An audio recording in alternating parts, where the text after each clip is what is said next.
Red టీవీలో మీ వ్యాపార ప్రకటనల కోసం ఈ నంబర్ ని సంప్రదించండి 6281747728. సో ఇప్పుడు ఏపీలో ఎలక్షన్స్ స్టార్ట్ అవుతున్నాయి కదా, అండ్ పవన్ కళ్యాణ్ గారు కూడా తను పోటీ చేసిన నియోజకవర్గం కూడా అనౌన్స్మెంట్ చేశారు. సో ఆయన పిఠాపురం అని అయితే అంటున్నారు. సో అక్కడ గెలుస్తారంటారా గెలవరంటారా? కంపల్సరీ లక్ష మెజారిటీతో గెలుస్తాడు. అంటే లాస్ట్ టైం భీమవరం నుంచి పోటీ చేశారు కదా, సో అక్కడ తన నియోజకవర్గంలోనే తను గెలవలేకపోయారు. కనీసం ఈసారైనా గెలుస్తారంటారా? పోయినసారి కూడా ఆయన ఏమి ఎక్కువ ఓట్లతో ఓడిపోలే, తక్కువలోనే ఓడిపోయాడు కాబట్టి ఈసారి కంపల్సరీ గెలుస్తాడు. ఈసారి కంపల్సరీ లక్ష మెజారిటీతో గెలుస్తాడు. ఏంటి నమ్మకం, అంటే అంత కాన్ఫిడెంట్ గా చెప్పడానికి గల రీజన్ ఏంటి? అంటే ఏమైనా ఉందా అంటారా దీని వెనకాల? ఆయనకేం కరప్షన్ లేదు కదా, ఆయనకేం ఇల్లీగల్ ఏం చేయట్లేదు కదా. ఆయన సొంతం డబ్బుతో ఖర్చు పెట్టి ఆయన యువత ముందుకు రావాలి అని చెప్పేసి ఆయన చేస్తున్నాడు. సొంతం ఆయన జీరో బడ్జెట్ పాలిటిక్స్ అని చేస్తున్నాడు. మార్పు కావాలి. అంటే ఫస్ట్ లో ఏమని వచ్చిందంటే కాకినాడ నుంచి నేను పోటీ చేస్తున్నాను అని అయితే అన్నారు. తర్వాత మళ్ళీ పిఠాపురం అని అయితే మార్చారు. ఎందుకు మార్చారు అని అడిగితే నేను దేశ రాజకీయాలు అయితే చేయాలనుకోవట్లేదు, ప్రస్తుతానికైతే రాష్ట్ర రాజకీయాలు మాత్రమే చూసుకోవాలి అనుకుంటున్నాను అన్నారు.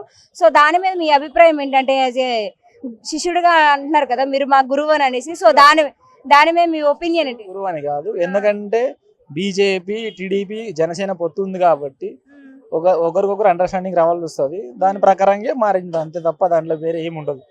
ఒకవేళ పిఠాపురం నుంచి కాకుండా ఇంకెక్కడి నుంచి పోటీ చేస్తే బాగుందని మీరు అనుకుంటున్నారు, అంటే మీ ఒపీనియన్? ఎక్కడి నుంచి పోటీ చేసిన పవన్ కళ్యాణ్ అయితే 100% లక్ష మెజారిటీతో గెలుస్తాడు. ఎక్కడి నుంచి అయినా గెలుస్తాడు. Thank you. So Pawan Kalyan ఆయన ఇప్పుడు ఏ నియోజకవర్గం నుంచి పోటీలో నిలబడుతున్నారో అనౌన్స్మెంట్ అయితే చేశారు. సో పిఠాపురం నుంచి అయితే నేను నిలబడబోతున్నాను అనేసి అన్నారు. సో అంటే లాస్ట్ టైం భీమవరం నుంచి పోటీ చేశారు, అక్కడైతే గెలవలేకపోయారు. అట్లీస్ట్ ఇప్పుడైనా గెలుస్తారంటారా లేదంటారా? 100% గెలుస్తారండి పవన్ కళ్యాణ్, దానిలో డౌట్ ఏం లేదు. అంటే లాస్ట్ టైం భీమవరం నుంచే ఓడిపోయారు కదా, అలాంటిది ఇప్పుడు పిఠాపురం నుంచి అంటే అసలు ఉందా అసలు గ్యారంటీ? ఖచ్చితంగా ఉందండి. చూశారు కదా ప్రజలు, ఆయన ఒకవేళ ఓడిపోయినా కానీ ఎన్ని సేవా కార్యక్రమాలు చేశాడో చూశారు కదా. అతను సినిమా వల్ల వచ్చిన డబ్బంతా ప్రజలకే పెట్టాడు కదా. సో చూశారు, కంపల్సరీ ఒకసారి అది అధికారం అయితే 100% ఇస్తారు, అట్లేం లేదు.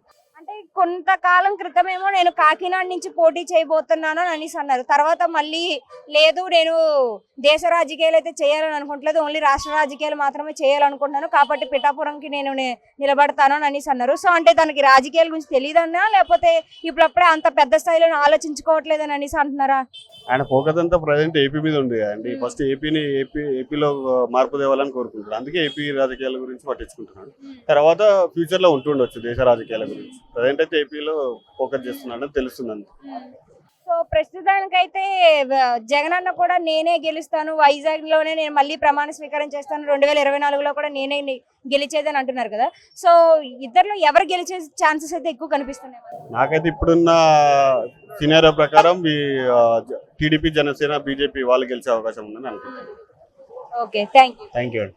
సో ఏపీలో అయితే ఎలక్షన్స్ స్టార్ట్ అవుతున్నాయి కదా, ఇంతకు ముందు అయితే Pawan Kalyan last year election లోని ఆయన భీమవరం నుంచి అయితే పోటీ చేశారు, భీమవరం నియోజకవర్గం నుంచి. ఇప్పుడు పిఠాపురం నుంచి అని అంటున్నారు. అట్లీస్ట్ ఇప్పుడైనా సరే నిలబడతారు, గెలుస్తారని అన్న ఒపీనియన్ అయితే పక్కా నిలబడతారు, వస్తాయి ఓట్స్. ఎందుకంటే లాస్ట్ టైం అతను నమ్మారో నమ్మలేదు మాకు తెలియదు, మేమైతే నమ్మాము. ఎందుకంటే లాస్ట్ టైము జగన్ గారి పరిపాలన చేసింది, ఉన్నారో లేదో మాకు తెలీదు, చేశారో లేదో మాకు తెలియదు. ఎందుకంటే సో ఒకటి జనసేన అనేది ఎప్పుడు ఉంటుంది, మాకు తోడుగానే ఉంటుంది. నిన్న ఈవినింగ్ నాకు జాబ్ వచ్చింది. అసలు నేను ఎప్పుడు కూడా రోడ్ల మీద తిరిగేవాడిని, వాళ్ళ దగ్గర కమ్మ దప్పుకుంటూ వీళ్ళ దగ్గర కమ్మ దప్పుకుంటూ. ఫ్రాంక్గా చెప్తున్నాను, నేను అబద్ధం చెప్పట్లేదు. వాళ్ళ దగ్గర అంటే నాకున్న రెస్పెక్ట్ కూడా నాకు లేదు. ఇన్ఫ్యాక్ట్ నా ఫ్రెండ్ కూడా కార్తీక్ అని ఉన్నాడు, భార్య కూడా నమ్మలేదు. అలాంటిది నాకు ఈరోజు జాబ్ వచ్చింది అంటే సో నేను జనసేన ఒక అధ్యక్షుడు ఒక అన్న ఉన్నాడు, బాగానే కన్సల్ట్ చేశాను. అన్న కోటి అన్న పాడారు, అన్న మరి ఏం చెప్పిండో ఏం చెప్పలేదో నాకు తెలియదు మరి. సో నాకైతే మాత్రం రిఫరెన్స్ ఇచ్చిండు, నేనైతే పక్కాగా జాబ్ కొట్టాను ఈరోజు. నిన్న ఈవినింగ్ 4:30, ఐ మీన్ టైం చెప్పలేను కానీ 5 లోపే నాకు వచ్చింది. సో ఒక 3-4 డేస్ నుండి కూడా నేను జనసేన రావాలని అనుకుంటున్నాను. టీడీపీ వస్తే జనసేన పర్లేదు కానీ జనసేన రావాలి. సో నేనైతే మాత్రం జనసేనకి పక్క. జనసేన వస్తే ఈసారైనా నిరుద్యోగులకి ఉద్యోగాలు వస్తాయన్న? మేడం పక్కగా వస్తాయి మేడం. ఎందుకంటే అన్న అనేది ఒక వైబ్రేషన్ కాదు, ఒక ఇది అనేది అతని గురించి మనం చెప్పడం కూడా మనకి ఇది రావదు. ఎందుకంటే మరి జగన్ అన్న అంటున్నాడు కదా, ఆయన అన్ని గాలి మాటలే, సినిమాల్లో డైలాగులు కొట్టడానికి తప్ప దేనికి పనికిరాడు, అలాంటి ఆయన్ని చూసుకోనా విర్రవీగుతారు అని అనేసి అంటున్నాడు కదా. మరి దీని మీద మీ ఒపీనియన్ ఏంటి జగన్ మీద? అంటే ఒకటి చెప్తున్నాను వినండి, అంటే పాలిటిక్స్ గురించి నాకు తెలుసో లేదో నాకు తెలియదు, మ్యాక్సిమం నాకు తెలియదు. కానీ నేను చూసింది ఏంటంటే మాకైతే మాత్రం అతను మినిమం కూడా ఏం చేయలేదు మేడం. ఫ్రాంక్గా చెప్తున్నాను, నాది వైజాగ్, అంటే మేము పాడేరు, నా పేరు కడియం వినయ్ కుమార్, నా దగ్గర గుడివాడ. సో మాకైతే మాత్రం పక్కగా జనసేన రావాలి, ఆ టీడీపీ ఎవరు వచ్చినా పర్లేదు. ఎందుకంటే మా లొకాలిటీలో రెండు సేమ్, బీజేపీ జనసేన బీజేపీ మూడు ఒకటే. ఏ ఉత్తరం సరే మాకైతే వేకెన్సీస్ అనేవి ఉంటాయి, ఉండకపోవడం అంటే ఏమి ఉండదు. ఎందుకంటే ఒక 1 year బ్యాక్ నుండి కూడా జనసేన నుండి అతను మాకు ఫ్యాన్ అన్నమాట. నేను యాక్చువల్లీ ప్రభాస్ ఫ్యాన్, కానీ నేను చెప్తున్నాను జనసేన అనేది రావాలి మేడం. అంటే అందరికీ ఒక ఆపర్చునిటీ అనేది ఇచ్చారు, అన్న కూడా రావాలి, ఇవ్వాలి. అదే మేము ఫాలో అవుతున్నాం. అన్న రావాలి, మాకు జాబులో వచ్చే మాకు రావాలి, అంతే, వస్తుంది, ఇంకేం కాదు మేడం. మరి అంటున్నారు, నేను కూడా జగన్ అంటున్న మాటలు ఏంటంటే, మేము ఇచ్చాము సంక్షేమ పథకాలు అన్నారు, అమ్మఒడి అన్నారు, స్త్రీ అభయహస్తం అని అన్నారు, తర్వాత మనకి చూసుకుంటే రైతులు భరోసా అన్నారు, అండ్ ఇప్పుడు చూసుకుంటే ఇట్లా అన్ని చేశాను, అలాగే గ్రామ వాలంటీర్లు. సో ఇన్ని ఉద్యోగాలు అయితే నేను ఇచ్చాను, ఇన్ని హామీలు, నవరత్నాల హామీలు పాటించాను అని అంటున్నారు.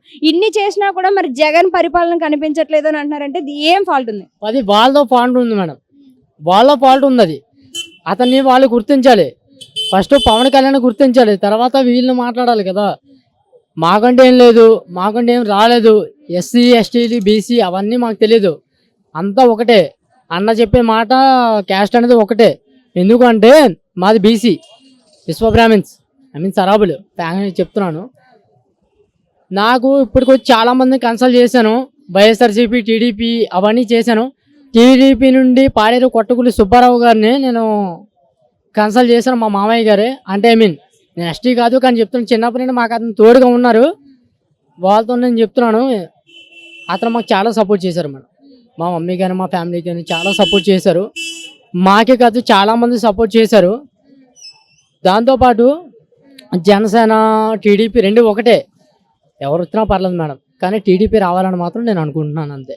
సో జగన్ అంటుంది ఏంటంటే 2024లో కూడా గెలిచేది నేనే, అది కూడా వైజాగ్లోనే ప్రమాణ స్వీకారం చేస్తాను. కిందటి సార్ అంటే చేయలేకపోయినా, అట్లీస్ట్ ఈసారి అయినా సరే, ఈసారి పక్కా అని బల్ల గుద్ది చెప్తున్నారు ఆయన, వైజాగ్లోనే నేను ప్రమాణ స్వీకారం చేస్తాను, నేనే గెలుస్తాను. దీనిపై మీ స్పందన ఏంటో? He can't madam, he can't. ఎందుకంటే కష్టం, హీ కాంట్. ఎందుకంటే వైజాగ్ మొత్తం అంతా కలిసి పవన్ కళ్యాణ్ ఉంది. వై నాట్ 176 అని అంటున్నారు ఆయన, అంటే ఆ సీట్స్ అన్ని మాకే ఎందుకు రాకూడదు అని అనేసి అంటున్నారు. దానిపై మీ ఒపీనియన్ ఏంటి అసలు? ఒకప్పుడు భీమవరంలోని పవన్ కళ్యాణ్ అన్నకి ఒక రాలేదు. 21 నాకు క్యాలిక్యులేట్ లేదు, 21 or 22 ఎల్సా ఏడునో, కానీ సార్ పక్కాగా 80 to 100 పక్కా వస్తాయి మేడం. ఎందుకంటే అతను చేసే పరిపాలన అంత బాగుంది. ఎవరికైనా సరే ఒక ఆపర్చునిటీ అంటూ ఇస్తేనే కదా ఎవరికైనా తెలిసేది. సో అందుకనే చెప్పి నేను మాట్లాడుతున్నాను, పక్కకి సరి పవన్ కళ్యాణ్కి రావాలని మేము కోరుకుంటున్నాం మేడం. సో కనీసం ఈసారైనా పవన్ కళ్యాణ్ వస్తే నిరుద్యోగులకు ఉద్యోగాలు అనేవి వస్తాయి. నేను కోటి అన్నకి ఒక మాట ఇచ్చాను, అన్న మీ ఇన్ఫ్లుయెన్స్ ప్రకారం నేను జాబ్ చేసుకుంటానని చెప్పేసి అన్నాను. అన్నందుకైనా సరే అన్న నా హైదరాబాద్ రప్పించిండు.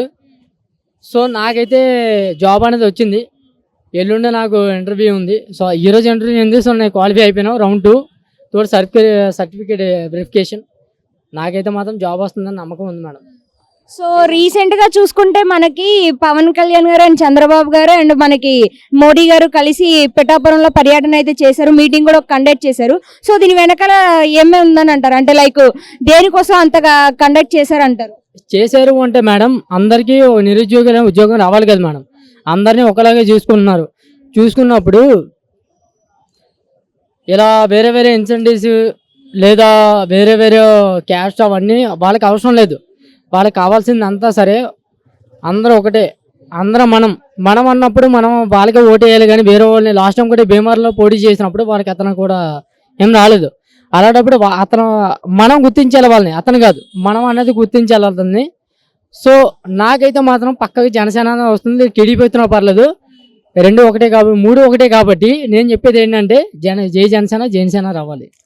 పక్కగా నాకు ఉద్యోగం ఇంతకు ముందు అయితే ఆయన కాకినాడ నుంచి పోటీ చేస్తున్నానని అనౌన్స్మెంట్ చేశారు. దాని తర్వాత మళ్ళీ నేను పిఠాపురం నుంచి నియోజకవర్గంలో నిలబడాలనుకుంటున్నాను.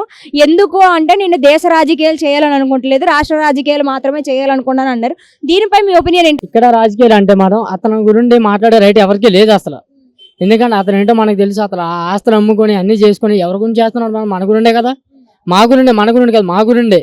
నిరుద్యోగులు ఉద్యోగాలు కావాలి, అందరూ బాగుండాలి, ఆ బాగుండా మనం ఉండాలి అని అనుకున్నా. అతని గురించి ఓటైనా తప్పేం లేదు మేడం. సో అదే రైట్, అదే పొజిషన్లోని నేనే కదా ఎవరున్నా సరే అదే డెసిషన్ తీసుకుంటారు. సో నేనైతే మాత్రం పక్క జనసేనకైనా ఓటేస్తున్నాను మేడం. సో ఫైనల్ గా పిఠాపురం నుంచి గెలిచే అభ్యర్థి ఎవరంటారు? పక్కకి జనసేన 100% చెప్తున్నాను. నాది పాడేరు, విశాఖపట్నం. నా ఊర్లో నేను నించుంటాను. ఎవరు అడిగినా సరే జనసేన అని చెప్తారు, లేక టీడీపీ అని చెప్తారు, కానీ వైఎస్ఆర్ అని చెప్పరు madam. Okay, thank you so much. నా పేరు కడియమనేకం, నేను గుడివాడ, నాది పాడేరు, ఎక్కడా కాదు.